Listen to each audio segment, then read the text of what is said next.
día. Soy la alumna Bianca Nazario Ortiz Martínez de la clase de Introducción a la Radiología impartida por el ingeniero Marlon Mejía de la Universidad Nacional Autónoma de Honduras. Y en este video hablaremos un poco del tubo de rayos X. Empecemos describiendo el tubo de rayos X. Es el componente del sistema de obtención de imágenes encargados de la producción de rayos. Se compone de un cátodo, que es la parte negativa, de un ánodo, que es la parte positiva, envueltos en una carcasa que mantiene un vacío completo. Ahora les voy a mencionar los componentes del tubo de rayos X primero los externos, que es la carcasa protectora. La carcasa es un contenedor que mantiene el vacío del tubo, el cual es muy importante, ya que si hubiese gas dentro del mismo, el flujo de electrones se vería afectado, reduciendo la producción de rayos y aumentando el calor. Esta carcasa está hecha de vidrio que soporta las altas temperaturas que se forman en la producción de los rayos.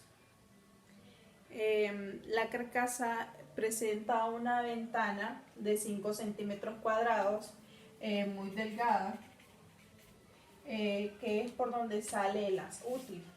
Si lo vemos acá, sale la luz. Ahora hablemos sobre los componentes internos del tubo de rayos X.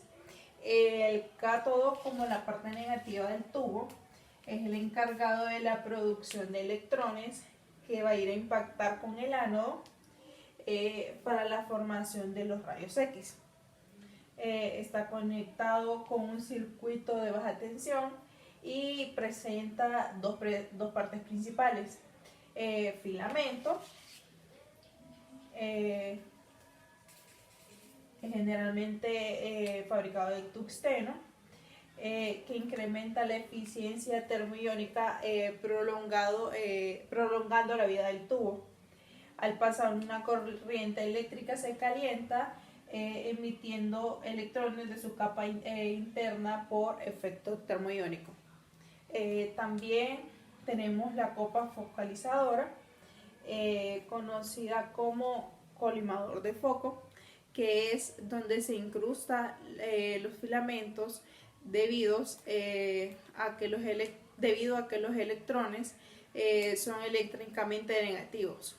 Entonces tienden a dispensar, y entonces la copa focalizadora cargada negativamente con finelas de electrones y hasta el punto focal del ánodo.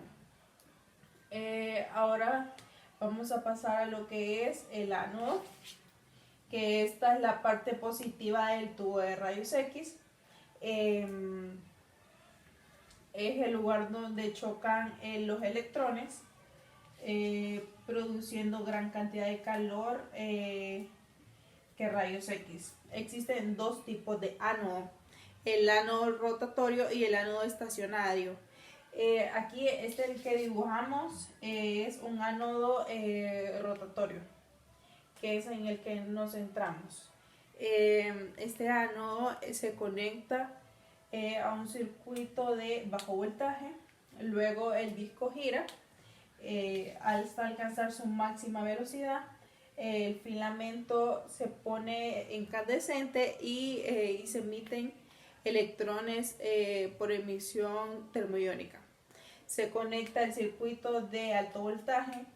El cátodo repele los electrones y el ánodo los atrae, por lo que los electrones son fuertemente acelerados por la diferencia de potencial. Entonces los electrones chocan contra el ánodo y, al ser frenados bruscamente, la energía cinética que los transporta se transforma en 99% calor y el 1% rayos X. El tubo de rayos X se encuentra en una carcasa debido a que la producción de rayos X es en forma isotrópica.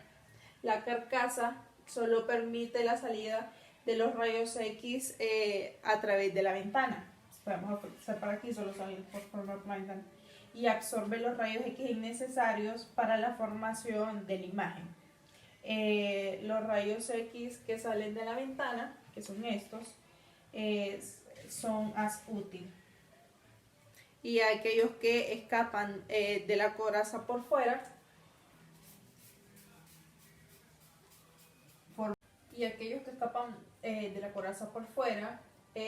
forman la radiación de fuga. Ahora hablemos del principio focolínea, que este nos dice que la radiología requiere el puntos focales pequeños debido a que produce una mejor resolución espacial de la imagen. Desafortunadamente, cuando el tamaño del punto focal decrece, el calentamiento del blanco se conserva sobre una área más pequeña. Este es el factor limitante para el tamaño del punto focal. Para eso se incorporó un diseño en los blancos de los rayos X, de forma que se obtendría un área mayor para el calentamiento, mientras se mantenía un foco pequeño, y a eso es lo que llamamos principio focolínea. El principio focolínea tiene como consecuencia un tamaño de punto focal pequeño efectivo, mucho menor que el punto focal real. Ahora pasamos a hablar del efecto talón. El efecto talón es una consecuencia desafortunada del principio focolínea, que nos dice que la intensidad de radiación sobre la parte del cátodo del campo de rayos X es más amplio que sobre la parte del ánodo. La intensidad de los rayos X que se emiten a través del talón del blanco se reducen debido a que tiene un camino más largo hacia el blanco, por lo tanto aumenta la presión. A menor ángulo del ánodo, mayor es el efecto focolínea. El efecto talón. El efecto talón es importante cuando se muestra en estructuras anatómicas que difieren mucho en espesor o en masa. Como consecuencia, este efecto produce un punto focal efectivo más pequeño y una intensidad de radiación menor en la parte del ánodo de rayos X.